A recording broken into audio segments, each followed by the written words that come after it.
Question goes to Dan Savage, OrlandoMagic.com. After a day off yesterday, how'd you feel the group came back, and how was the focus of today's practice?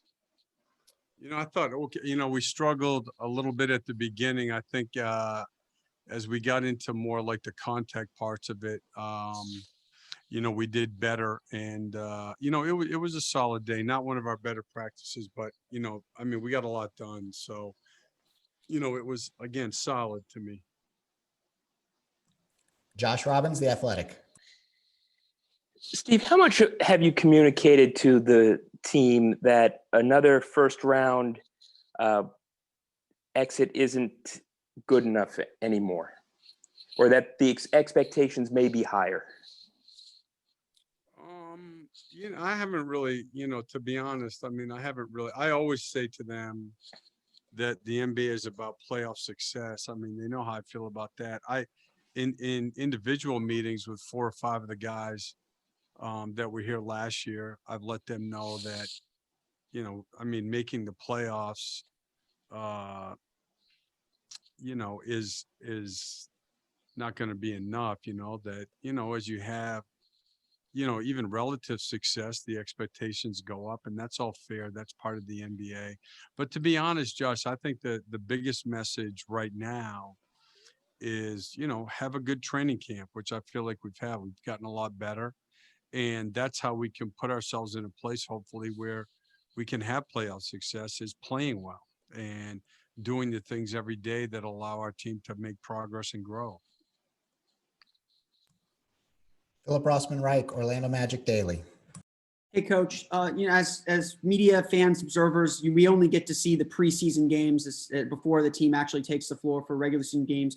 Where do those preseason games kind of fit as far as how you view the team's progress? What's their importance in playing well in them, as far as kind of the big picture of you getting the team ready for Wednesday night? Yeah, I think that what they are is they're a big part of what you talked about, is ways to make progress. They're really, great practice days to me. I thought that Saturday was obviously a lot better than Thursday.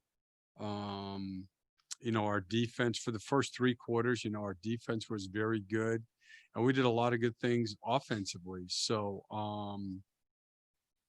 it was, the best that we played, and it was the best defense that we played. So I think all of that's a positive.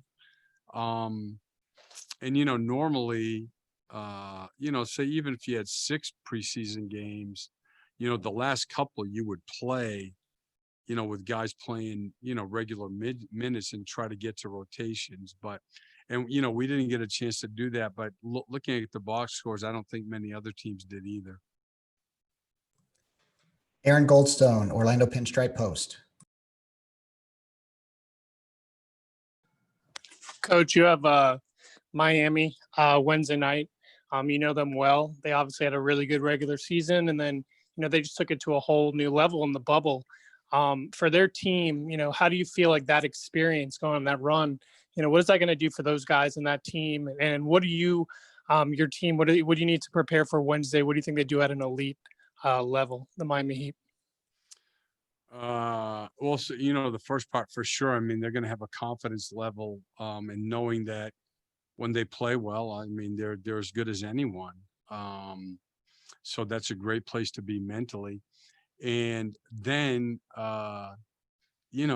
they have, so many things on both ends of the floor that they do so well, but they have a lot of different aspects of offense that are difficult to deal with. They're a great cutting team. Last year their 3-point shooting was, a big part of their success, where they have, I want to say 6 guys. Obviously Duncan Robinson is, I think, like 8.3 attempts a game at almost 45%, which is incredible. The 2 bigs that they play off the bench, and Olenek and Leonard, both were over 40%. I think Tyler Hero was like 38.8. And then, Dragic, Nunn were both good 3-point shooters. And I'm leaving somebody out, but I mean, I think they were third in 3-point shooting percentage. Their cutting game, they've always, to me, been as good as anybody in the NBA at scoring cutting baskets. I think in the bubble, they were number one in that aspect of offense. And then, they're always good defensively. And they're really the only team so far that can play both man-to-man and zone defense at a really high level. You'll see college teams who can play more than one defense well in the half court. But this is the first time I think that there's been a team like them where their man-to-man is very good, and then their zone defense is very good also. Back to Dan Savage. If we saw with Bam in the bubble that his scoring took another level, in addition to his playmaking. Everybody knows he's a great playmaker, but even in this preseason, it seemed to carry over. And although they didn't have Jimmy for some of it, how much more do you have to prepare for Bam as not only a playmaker, but now as a top level scoring threat as well? Yeah, no question. And, so much of their cutting game is, is playing off him, his ability to pass the ball, play and dribble handoffs or flash action. And it creates space for those other guys to cut into, or, they have some really good offensive relationships, with he and Jimmy Butler, with he and Dragic, with he and Robinson, he and Hero. So again, most really good offensive teams, they have more than one or two things on offense that they can do well. And certainly his ability, like you said, as a playmaker and a scorer, are a big part of, most aspects of what they do. Dan, you have a follow-up? Yeah, Cliff, just as you head into this week, how are you guys doing from a health perspective? And, and was anybody able to do something else that they haven't been able to do?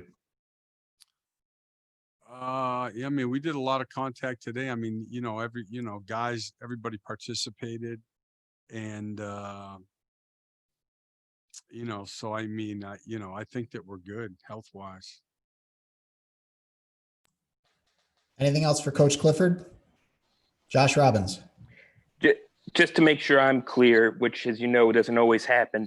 When you say everybody participated, does that include James Ennis, for instance? No, not James. I mean, but Mo today, this was the most that he was able to do. I mean, we played in the half court, and then we played, a 12-minute quarter, of which he played, basically 8 straight minutes. I mean, there's timeouts in there, but so he was able to do a lot today. James he's going to be a little bit longer. I mean, that's a tricky injury. And again, I mean, with such a condensed schedule, they're all going to end up playing. And we need to have everybody ready. So, we're not going to rush him back, because it's the type of injury where if he comes back too soon and he re-injures it, it could be 4 or 5 weeks. So, he won't play Wednesday. And, I don't even know, for the 26th and 27th, if he'll be ready for that either. Josh, you have a follow-up? No, but thank you for asking, George. Okay, no problem. Philip Rossman-Reich? Just kind of on that point with, getting a feel for what the schedule is going to be. Are you planning to start off with a 10-man rotation and lower it down to 9? I know you like 9-man rotations typically. What's your initial plans for kind of managing playing groups and rotations? Yeah, right now, I mean, my plan for these first few games is to play 10 guys. We play the 23rd, then we get 2 days off. And then if you look at our schedule, it's difficult, and we're playing every other day. There's back-to-backs, there's travel. So, eventually, I mean, depending on how we do, we'll probably get to 9. I just think this is such a different year and a shorter training camp where guys aren't as ready, that, it'll be better for us to start playing 10. Last call for questions for Coach. Thanks, Cliff.